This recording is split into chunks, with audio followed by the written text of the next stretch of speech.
নমস্কার ভিউয়ার্স। প্রবল ইচ্ছাশক্তি ছাড়া কোনো সাকসেস সম্ভব নয়, এ বিষয়ে ছোট্ট একটি গল্প আপনাদের সাথে আমি শেয়ার করব।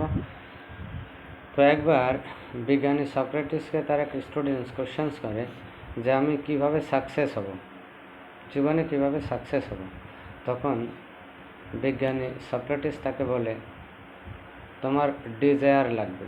তো হঠাৎ সক্রেটিস তার শিক্ষার্থীকে নিয়ে একটি নদীর ধারে হাঁটতে হাঁটতে যেতে যেতে কিছু সময় পর আস্তে আস্তে তারা নদীর মধ্যে প্রবেশ করে।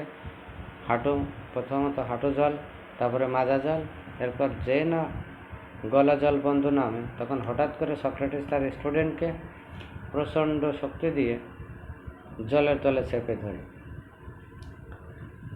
কিছুক্ষণ জল খাওয়ার পরে যখন ছেড়ে দেয়, তখন স্টুডেন্ট উঠে বলেন স্যার এ কী করলেন? You was attempt to murder me sir. তখন সক্রেটিস বললেন no, I was teaching you the desire. তখন সক্রেটিস তাকে একটা কোশ্চেন করেন, যখন আমি তোমাকে জলের তলে চেপে ধরি তখন তুমি কী চেয়েছিলে? তো তখন স্টুডেন্ট তখন বলে যে আমি শুধু উপরে উঠতে চেয়েছিলাম এবং শুধু অক্সিজেন গ্রহণ করতে চেয়েছিলাম। তো তখন বলে তোমার মা বাবা ভাই বোন বা পরিবার পরিজনের কথা মনে ছিল না? তো বলছে না, তখন শুধু আমার একমাত্র লক্ষ্য ছিল যে আমি উপরে উঠবো এবং অক্সিজেন নেব এবং আমি বেঁচে থাকবো। It is called desire.